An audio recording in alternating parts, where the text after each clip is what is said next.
The bus jolted slightly as it came to a stop, the doors hissing open.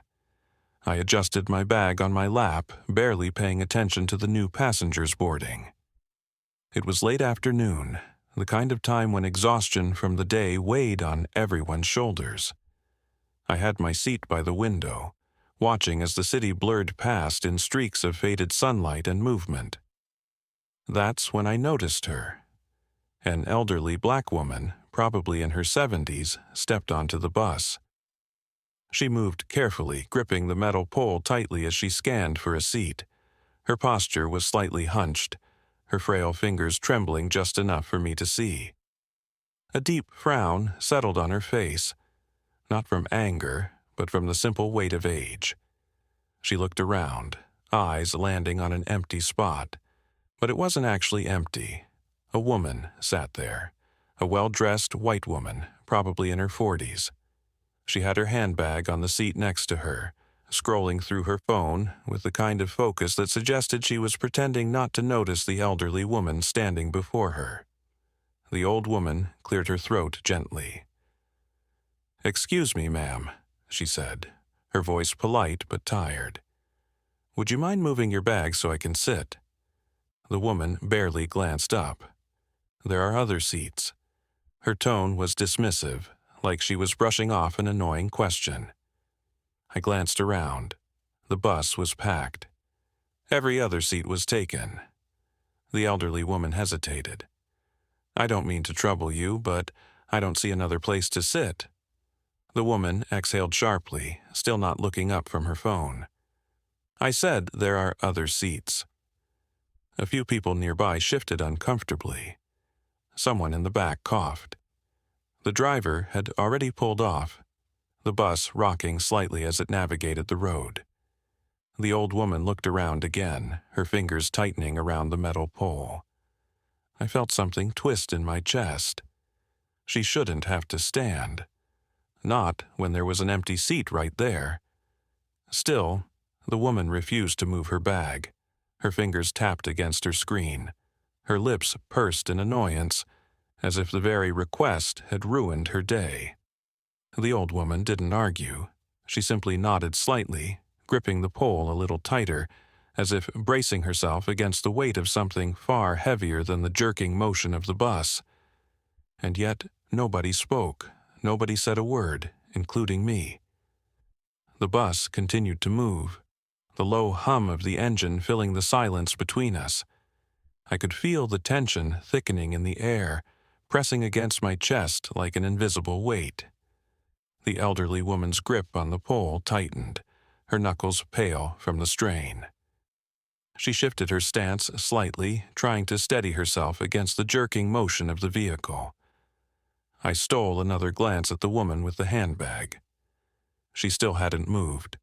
Her perfectly manicured nails tapped rhythmically against her phone screen, her expression carefully neutral, too neutral. She knew exactly what she was doing. The old woman cleared her throat again, softer this time.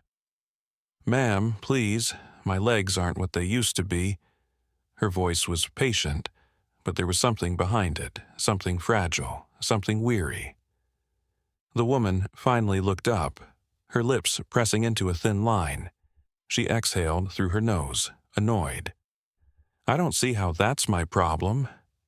A sharp pang of disbelief shot through me. My stomach twisted. A man sitting across the aisle shifted in his seat, glancing between the two women. A younger woman near the back tucked her hair behind her ear, frowning slightly. A teenager with headphones glanced up for a second before looking away. Everyone saw what was happening. No one spoke. The bus hit a bump, and the elderly woman's body jerked forward. Her hands gripped the pole just in time to keep herself from falling. My breath caught in my throat. Still, the woman with the handbag didn't move. A flicker of something passed through the elderly woman's eyes. Disappointment, maybe. Not surprise, just tired acceptance. As if she had seen this before. As if she had learned long ago that dignity was something she often had to fight for. And yet, She didn't argue. She didn't demand. She simply let out a quiet breath, straightened her back as much as she could, and braced herself for the rest of the ride. And still, nobody said a word. The silence on the bus stretched, heavy and suffocating. The only sounds were the faint murmur of conversations at the back, the occasional rustling of bags, and the rhythmic hum of the tires against the pavement. But in this small corner of the bus, an invisible battle was unfolding, one that everyone saw, yet no one dared to acknowledge. I clenched my hands into fists, my fingers digging into my palms. The old woman was still gripping the pole, her frail body swaying slightly with the movement of the bus. The strain in her arms was visible, the quiet defeat in her eyes even more so. And then a voice cut through the silence. "Excuse me," a man said, his tone firm but calm. I turned my head, as did several others. He was seated just a few rows behind the elderly woman. A tall man in his late 20s or early 30s, dressed casually in a hoodie and jeans. His voice carried a quiet authority, the kind that made people listen. The woman with the handbag finally looked up from her phone. "What?" she said, her tone sharp, defensive. The man didn't flinch. He gestured toward the old woman. "She asked you to move your bag. There are no other seats. You heard her." The woman scoffed, shaking her head. "I don't see how that's your concern." The man leaned forward slightly, his expression unreadable. "It's my concern because I can't stand watching someone be disrespectful for no reason." His voice was still even, controlled, but there was an edge to it now, one that made the tension on the bus spike even higher. The woman let out a short laugh, as if the situation was absurd to her. "I paid for my seat," she said, crossing her arms. "Why should I have to move my bag?" A few murmurs rippled through the bus. Someone near the front shifted in their seat. Another passenger turned their head slightly, suddenly more interested in the conversation. The man didn't hesitate. Because she's elderly, because she asked politely, because it's basic human decency. His gaze didn't waver. And because that seat is for people, not for bags. For the first time, the woman hesitated. The bus driver glanced in the mirror, his expression unreadable. The teenager with the headphones had one earbud out now, watching. Even the man across the aisle, who had been silent until now, let out a quiet sigh and muttered, "He's right." The woman's fingers twitched around the strap of her bag. Her jaw tightened. She was outnumbered now, and she knew it. But still, she hesitated. And the man waited, unwavering, as if daring her to make the wrong choice. The woman's fingers tightened around her bag, her knuckles turning pale. Her eyes darted around, taking in the silent stares of the other passengers. The weight of their judgment pressed against her, something she clearly wasn't used to feeling.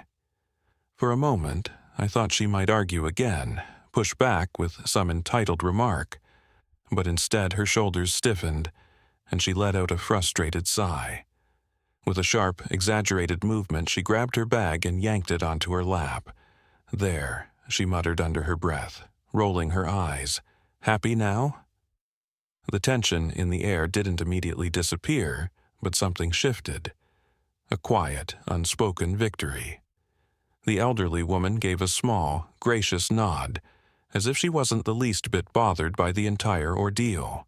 She slowly lowered herself into the seat, exhaling as she finally got to rest her legs.